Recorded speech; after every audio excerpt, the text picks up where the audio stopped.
ناظرین، گزشتہ ایک ساتھ میں قرآن سے مختلف پہلو سے واضح کیا جا چکا کہ ذوالقرنین سلیمان علیہ السلام تھے اور دنیا کی کوئی طاقت حق کا رد نہیں کر سکتی، لیکن اس کے باوجود ایک اور پہلو سے حق آپ پر کھول کر واضح کر دیتے ہیں۔ اللہ سبحانہ و تعالیٰ کا قرآن میں کہنا ہے کہ سلیمان کے لیے پگھلے ہوئے تانبے کا چشمہ بہایا گیا۔ اب سوال یہ پیدا ہوتا ہے کہ اللہ نے قرآن میں سلیمان کے لیے تانبے کا چشمہ بہانے کا ذکر تو کیا، لیکن کیا اللہ سبحانہ و تعالیٰ قرآن میں اس سوال کا جواب دیتا ہے کہ سلیمان کے لیے پگھلے ہوئے تانبے کا چشمہ کیوں بہایا گیا؟ یعنی سلیمان علیہ السلام کو غیر معمولی مقدار میں تانبا کس مقصد کے لیے دیا گیا؟ سلیمان نے اس کو پگھلا کر کب، کہاں اور کیوں استعمال کیا؟ جب قرآن میں دیکھا جائے تو پورے قرآن میں کہیں بھی سلیمان کے نام کے ساتھ کہیں بھی اس تانبے کے استعمال یا اس تانبے کے دیے جانے کے مقصد کا ذکر نہیں کیا گیا، جو کہ بہت بڑے بڑے سوالات ہیں۔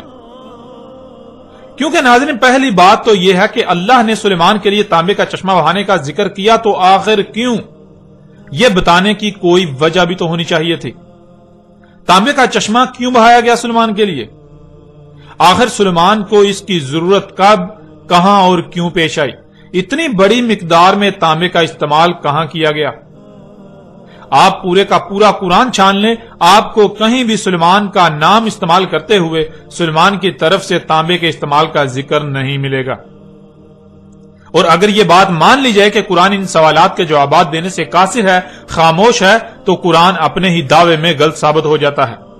کہ قرآن میں ہر سوال کا جواب موجود ہے۔ قرآن ہر بات کو بیان کرتا ہے، اور نہ صرف بیان کرتا ہے بلکہ ہر پہلو سے سامنے رکھتا ہے، اور وہ بھی مسئلوں سے۔ اس لیے اگر قرآن ان سوالات کے جوابات نہیں دیتا تو اس کا مطلب بالکل واضح ہو جاتا ہے کہ قرآن اپنے ہی دعوے میں جھوٹا ہے، جو کہ بالکل ناممکن ہے۔ قرآن اپنے دعوے میں جھوٹا ہو ہی نہیں سکتا، قرآن اپنے ہی دعوے میں غلط ہو ایسا ممکن ہی نہیں۔ ناظرین، قرآن نے اگر ان سوالات پر خاموش ہی رہنا تھا تو سوال یہ پیدا ہوتا ہے کہ قرآن نے بلا وجہ ایسی بات ہی کیوں کی؟ اگر قرآن کے پاس ان سوالات کے جوابات ہی نہ تھے تو قرآن نے خود ہی ان سوالات کو جنم کیوں دیا؟ اور اس سے بھی بڑھ کر تو یہ کہ قرآن میں سلیمان کو تانبے کے دیے جانے کا ذکر بے معنی و بے مقصد ہو جاتا ہے، جس کا مطلب اللہ نے اس قرآن کی آیات کو بالحق نہیں اتارا، جو کہ بالکل ناممکن ہے۔ ناظرین، نہ تو قرآن بغیر حق اتارا گیا اور نہ ہی قرآن کوئی بے مقصد و بے معنی بات کرتا ہے، نہ ہی قرآن کوئی ایسا سوال کھڑا کرتا ہے جس کا وہ جواب ہی نہ دے، اور نہ ہی کوئی ایک بھی ایسا سوال ہے جس کا جواب قرآن میں موجود نہ ہو۔ اگر کوئی ایسا کہتا، سوچتا یا سمجھتا ہے کہ قرآن میں ہر سوال کا جواب نہیں ہے، قرآن کسی بھی سوال کا جواب دینے سے قاصر ہے، قرآن ہر بات کو ہر پہلو سے بیان نہیں کرتا، تو اس میں قصور اللہ کا نہیں، قصور قرآن کا نہیں، بلکہ قصور اس کا اپنا ہے۔ قصور ایسا کہنے والے کا اپنا ہے کہ وہ اس معیار پر پورا ہی نہیں اتر رہا جس معیار پر پورا اترنے سے قرآن اپنے راز کھولتا ہے۔ وہ اللہ کے طے کردہ اس قانون پر ہی پورا نہیں اتر رہا جس پر پورا اترنے سے ہی قرآن کھلتا ہے۔ قرآن ہر سوال کا جواب دیتا ہے، قرآن رہنمائی کرتا ہے، اس لیے قصور اللہ کا نہیں، قصور قرآن کا نہیں، بلکہ قصور ایسا کہنے، سوچنے یا سمجھنے والے کا ہے۔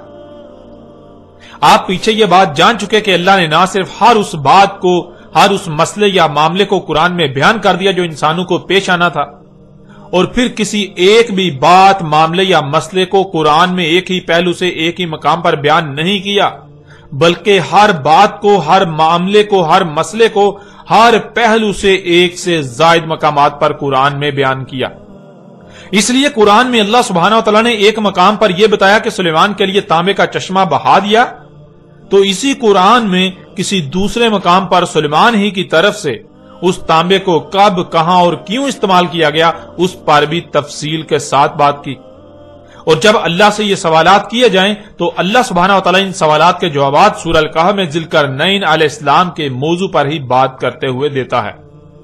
جس کے لیے تانبے کا چشمہ بہایا، ایک مقام پر اس کا نام تو دوسرے مقام پر اس کے اسم سے اس کا ذکر کرتے ہوئے اس تانبے کے استعمال کی تفصیلات بھی بیان کر دی، جس سے یہ بات مزید کھل کر واضح ہو جاتی ہے کہ ذوالقرنین کوئی اور نہیں بلکہ سلیمان بن داؤد علیہ السلام تھے۔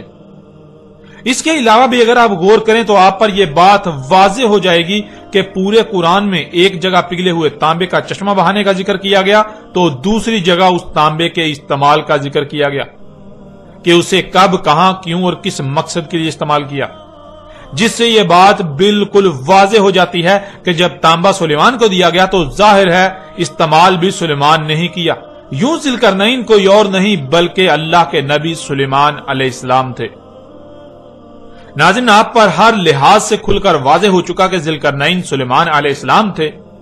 لیکن اب سوال یہ پیدا ہوتا ہے کہ ذوالقرنین سلیمان علیہ السلام تو اس قرآن کے نزول سے پہلے ہی گزر چکے، تو کیا قرآن میں یہ محض ذوالقرنین سلیمان علیہ السلام کا قصہ بیان کیا گیا جس کا قرآن کے نزول سے لے کر آج سات کے قیام تک کے لوگوں کے ساتھ کوئی تعلق نہیں؟ کیونکہ اگر یہ بات مان لی جائے کہ اس قرآن کے نزول سے لے کر آج سات کے قیام تک کے لوگوں کے ساتھ اس واقعے کا کوئی تعلق نہیں، یہ محض گزرے ہوں کا قصہ سنایا جا رہا ہے، تو اس کا مطلب قرآن میں اساطیر الاولین ہیں، یعنی یہ محض پہلوں کی سطریں ہیں، قصے کہانیاں ہیں، اس سے بڑھ کر کچھ نہیں۔ اور پھر سوال یہ پیدا ہوتا ہے کہ کیا یہی حق ہے یا پھر حق اس کے بالکل برعکس کچھ اور ہے؟ اس قرآن میں قرآن کے نزول سے پہلے جو گزر چکے ان کا قرآن میں ذکر کیا جانا انتہائی اہمیت کا حامل ہے۔ اس سوال کا جواب جاننے کے لیے اللہ سبحانہ و تعالیٰ سے ہی رجوع کرتے ہیں کہ آیا اللہ سبحانہ و تعالیٰ نے اس قرآن میں ذوالقرنین کا واقعہ کیوں بیان کیا؟ آخر قرآن میں اس واقعے کا ذکر کرنے کا مقصد کیا تھا؟ آخر قرآن میں ان لوگوں کا ذکر کیوں کیا گیا، ان کے واقعات کیوں بیان کیے گئے جو اس قرآن کے نزول سے پہلے ہی گزر چکے تھے؟ تو ناظرین، اس سوال کا جواب اللہ سبحانہ و تعالیٰ قرآن میں یوں دیتا ہے۔ سورہ زمر کی آیت نمبر 23 میں اللہ سبحانہ و تعالیٰ کا کہنا ہے، اللہ نزل احسن الحدیث، اللہ نے اتاری احسن الحدیث، یعنی اللہ نے جو اتارا ہے وہ نزول سے لے کر سات کے قیام تک کی ایسی بہترین تاریخ ہے جس سے بہتر کوئی تاریخ ہو ہی نہیں سکتی۔ حدیث کہتے ہیں تاریخ کو، اور حدیث کی سے کے نیچے زیر کا استعمال اسے مستقبل کا صیغہ بنا دیتا ہے، جس سے الحدیثی کے معنی بنتے ہیں یہ قرآن اپنے نزول سے لے کر سات کے قیام تک کی تاریخ ہے، یعنی اس قرآن میں جو کچھ بھی بیان کیا گیا وہ قرآن کے نزول سے لے کر سات کے قیام تک جو کچھ بھی ہونا تھا وہ سب کا سب بیان کیا گیا۔ لیکن ناظرین، جب قرآن میں دیکھا جائے تو اس قرآن میں مستقبل کی بجائے زیادہ تر بات ماضی کی گئی، یعنی وہ جو اس قرآن کے نزول سے پہلے گزر چکے ان کا ذکر کیا گیا، جس سے یہ بات غلط ثابت ہو جاتی ہے کہ قرآن احسن الحدیث ہی ہے، یعنی یہ قرآن اپنے نزول سے لے کر سات کے قیام تک کی احسن تاریخ ہے۔ لیکن ناظرین، جب قرآن میں دیکھا جائے تو اس قرآن میں مستقبل کی بجائے زیادہ تر بات ماضی کی گئی، یعنی وہ جو اس قرآن کے نزول سے پہلے ہی گزر چکے ان کا ذکر کیا گیا، ان کے واقعات سنائے گئے، ان کے واقعات قرآن میں درج ہیں، جس سے یہ بات غلط ثابت ہو جاتی ہے کہ قرآن احسن الحدیث ہی ہے، یعنی یہ قرآن اپنے نزول سے لے کر سات کے قیام تک کی احسن تاریخ ہے، ایسی بہترین تاریخ جس سے بہتر کوئی تاریخ ہو ہی نہیں سکتی۔ قرآن کا یہ دعویٰ اس لیے غلط ثابت ہو جاتا ہے کیونکہ قرآن خود کو نزول سے لے کر سات کے قیام تک کی تاریخ بتا رہا ہے، لیکن جب قرآن میں دیکھا جائے تو اس میں تاریخ تو اس کے نزول سے پہلے گزر جانے والوں کی بیان کی گئی، جیسے کہ قوم نوح، قوم عاد، قوم سمود، قوم لوط، قوم شعیب اور آل فرعون وغیرہ کا ذکر، امت بنی اسرائیل وغیرہ کا ذکر اور ان رسولوں کا ذکر جو ماضی کا قصہ بن چکے۔ یعنی جب قرآن میں دیکھا جائے تو قرآن میں گزشتہ لوگوں کی تاریخ ملتی ہے جو ماضی کا قصہ بن چکے، لیکن اس کے بالکل برعکس قرآن کا یہ دعویٰ ہے کہ یہ قرآن کے نزول سے لے کر سات کے قیام تک کی تاریخ ہے۔ اب ناظرین، جب قرآن خود یہ دعویٰ کر رہا ہے کہ قرآن اپنے نزول سے لے کر سات کے قیام تک کی تاریخ ہے تو پھر قرآن غلط ہو ہی نہیں سکتا، بلکہ غلط تو وہ ہے جو ایسا سمجھ رہا ہے کہ قرآن میں مستقبل کی بجائے ماضی کی تاریخ بیان کی گئی، کیونکہ قرآن یہ بھی واضح کر دیتا ہے کہ اس قرآن میں اساطیر الاولین نہیں بلکہ مسئلیں بیان کی گئیں۔ اس قرآن میں جو کچھ بھی بیان کیا گیا، اس قرآن میں نزول سے لے کر سات کے قیام تک کی جو تاریخ بیان کی گئی وہ مسئلوں سے بیان کی گئی، وہ جو سلف ہو چکے ان کا ذکر نہیں کیا گیا، بلکہ ذکر تو قرآن کے نزول سے لے کر الساعۃ کے قیام تک جو کچھ بھی ہونا تھا اس کا کیا گیا، لیکن مسئلوں سے، جس کا ذکر اللہ سبحانہ و تعالی نے قرآن میں مختلف مقامات پر بھی کر دیا، جیسا کہ آپ ان آیات میں دیکھ سکتے ہیں۔ اس وقت سکرین پر آپ کو سورہ زخرف کی آیت نمبر 56 نظر آ رہی ہے، جس میں اللہ سبحانہ و تعالی کا کہنا ہے فَجَعَلْنَاهُمْ سَلَفًا وَمَثَلًا لِلْآخِرِينَ، پس کر دیا ہم نے انہیں سلفا، یعنی ایک ایک کو گزرے ہوئے کر دیا، جو دنیا میں آئے تھے اب گزرے ہوئے ہو چکے، اور جنہیں ایک ایک کو گزرے ہوئے کر دیا انہیں مثل کر دیا آخرین، یعنی بعد والوں کے لیے۔ ناظرین، یہاں سوال یہ پیدا ہوتا ہے کہ کن کو سلفا کر دیا، یعنی جو بھی دنیا میں آئے ان میں سے ایک ایک کو گزرا ہوا کر دیا، وہ کون ہیں، کن کو کر دیا؟ اس آیت کے آخر میں لفظ آخرین آیا ہے جو کہ اولین کی ضد ہے، جس سے یہ بات بالکل واضح ہو جاتی ہے کہ اولین کو سلفا کر دیا گیا۔ اس کے علاوہ بھی اگر آپ سورہ زخرف کی اس آیت سے پچھلی آیات کو دیکھیں تو آپ پر واضح ہو جائے گا کہ پیچھے اولین کا ہی ذکر کیا جا رہا ہے، یعنی اس قرآن کے نزول سے پہلے جو لوگ گزر چکے وہ نہ صرف گزر چکے بلکہ اللہ نے ان کو مثل کر دیا، کن کے لیے؟ اس قرآن کے نزول سے لے کر الساعۃ کے قیام تک آنے والوں کے لیے۔ اس آیت میں اللہ سبحانہ و تعالی نے یہ بات بالکل کھول کر اور دو ٹوک الفاظ میں واضح کر دی کہ اس قرآن کے نزول سے پہلے جو بھی دنیا میں آیا، خواہ وہ کوئی رسول تھا، امت تھی یا قوم، ایک ایک کو گزرے ہوئے کر دیا۔ اس قرآن کے نزول سے پہلے جو بھی دنیا میں آئے، جو اولین تھے ان کو گزرے ہوئے کر دیا، اور نہ صرف گزرے ہوئے کر دیا بلکہ انہیں مثل کر دیا آخرین، یعنی بعد والوں کے لیے، اس قرآن کے نزول سے لے کر الساعۃ کے قیام تک آنے والوں کے لیے۔ ناظرین، یہ وہ وجہ ہے جس وجہ سے اللہ سبحانہ و تعالی نے قرآن میں کئی مقامات پر یہ بات بار بار واضح کی اور ہر پہلو سے واضح کی کہ اس قرآن میں ہر شے کو مسلوں سے بیان کر دیا گیا، اس قرآن میں مسئلیں بیان کی گئیں، نہ کہ اساطیر الاولین، جیسا کہ آپ سکرین پر نظر آنے والی آیات میں دیکھ سکتے ہیں۔ سورہ الاسراء کی آیت نمبر 99 میں اللہ سبحانہ وتعالی کا کہنا ہے وَلَقَدْ صَرَفْنَا لِلنَّاسِ فِي هَذَا الْقُرْآنِ مِنْ كُلِّ مَثَلٍ فَأَبَىٰ أَكْثَرُ النَّاسِ إِلَّا كُفُورًا، اور تحقیق کے، یعنی تم اپنی طرف سے پوری تحقیق کر لو، اپنے گھوڑے دوڑا لو، جو کہا جا رہا ہے وہی تمہارے سامنے آئے گا، وہی حق ہے۔ ہم نے ہر پہلو سے، ہر لحاظ سے پھیر پھیر کر سامنے لے آئے، بیان کر دیا انسانوں کے لیے اس قرآن میں تمام کی تمام مسئلوں سے۔ بس انکار کر دیا انسانوں کی اکثریت نے، مگر اس لیے کہ جو کچھ بھی انہیں عطا کیا گیا وہ اس مقصد کے لیے استعمال ہی نہیں کرنا چاہتے جس مقصد کے لیے انہیں عطا کیا گیا، وہ اپنی خواہشات کی اتباع کرنا چاہتے ہیں۔ اس لیے انسانوں کی اکثریت نے اس بات کا انکار کر دیا کہ اللہ نے اس قرآن میں ہر شے کو مسئلوں سے بیان کر دیا،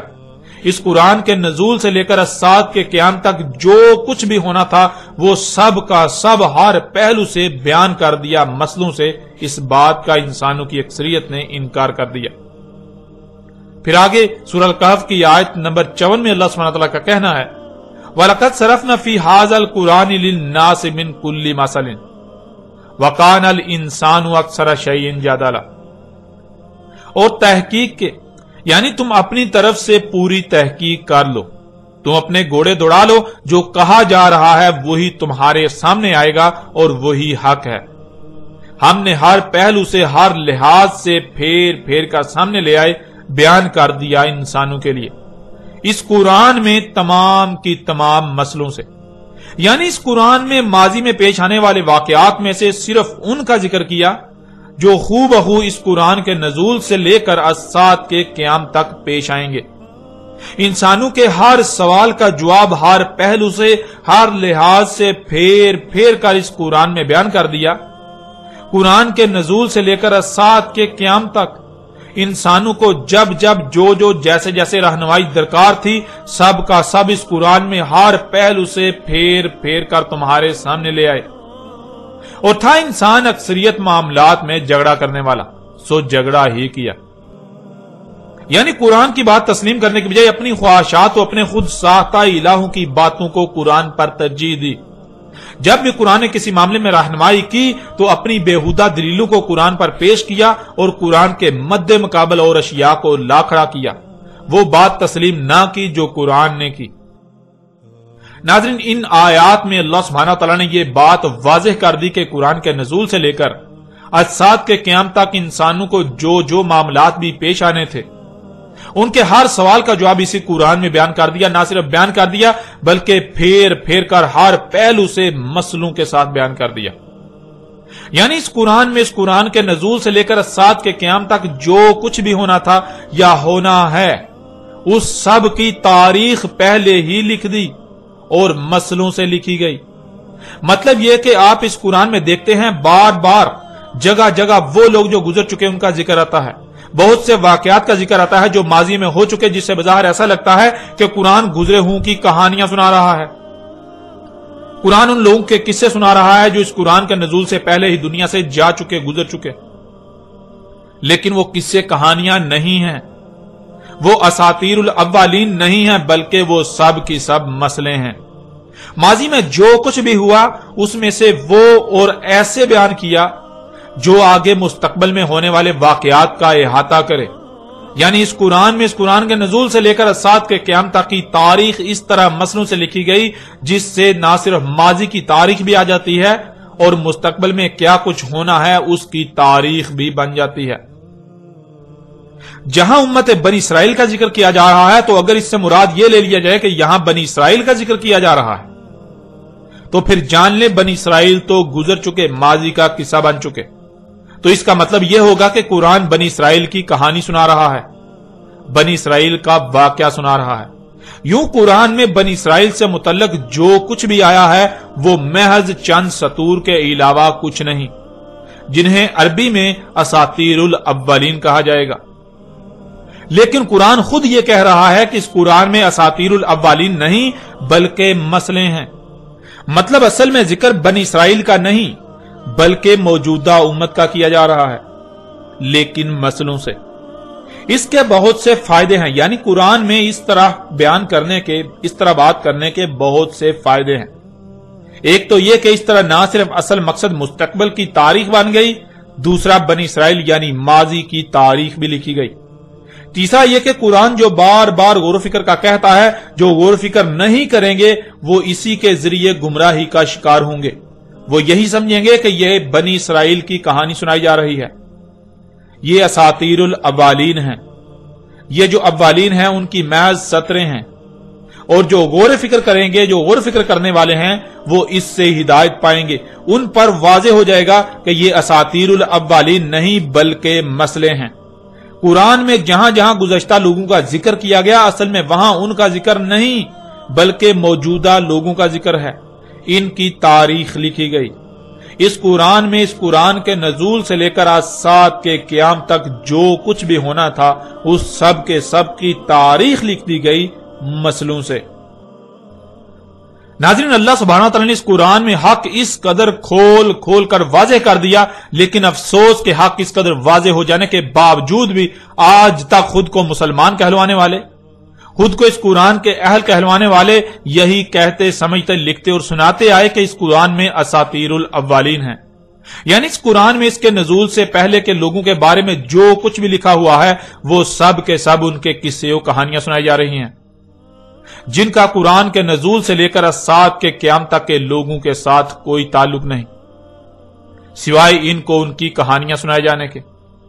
اور اسی بات کو اللہ سبحانہ وتعالی نے آج سے 14 صدیاں قبل ہی اس قرآن میں بھی آیات کی صورت میں اتار دیا تھا، یعنی یہ جو انسانوں نے کیا، یہ خود کو مسلمانوں والوں نے جو کیا، اس کی تاریخ بھی اللہ سبحانہ وتعالی نے آج سے 14 صدیاں قبل ہی اسی قرآن میں اتار دی تھی، جیسا کہ آپ سکرین پر آیات کو دیکھ رہے ہیں۔ سورہ القلم کی آیت نمبر 15 اور المطففین کی آیت نمبر 13 میں اللہ سبحانہ وتعالی کا کہنا ہے اذا تتلی علیہ آیاتنا قال اساطیر الاولین، جب تلاوت کی جاتی ہیں اس پر ہماری آیات، یعنی جب انسان پر اللہ کے بھیجے ہوئے اللہ کے رسول کی طرف سے اللہ کی آیات تلاوت کی جاتی ہیں،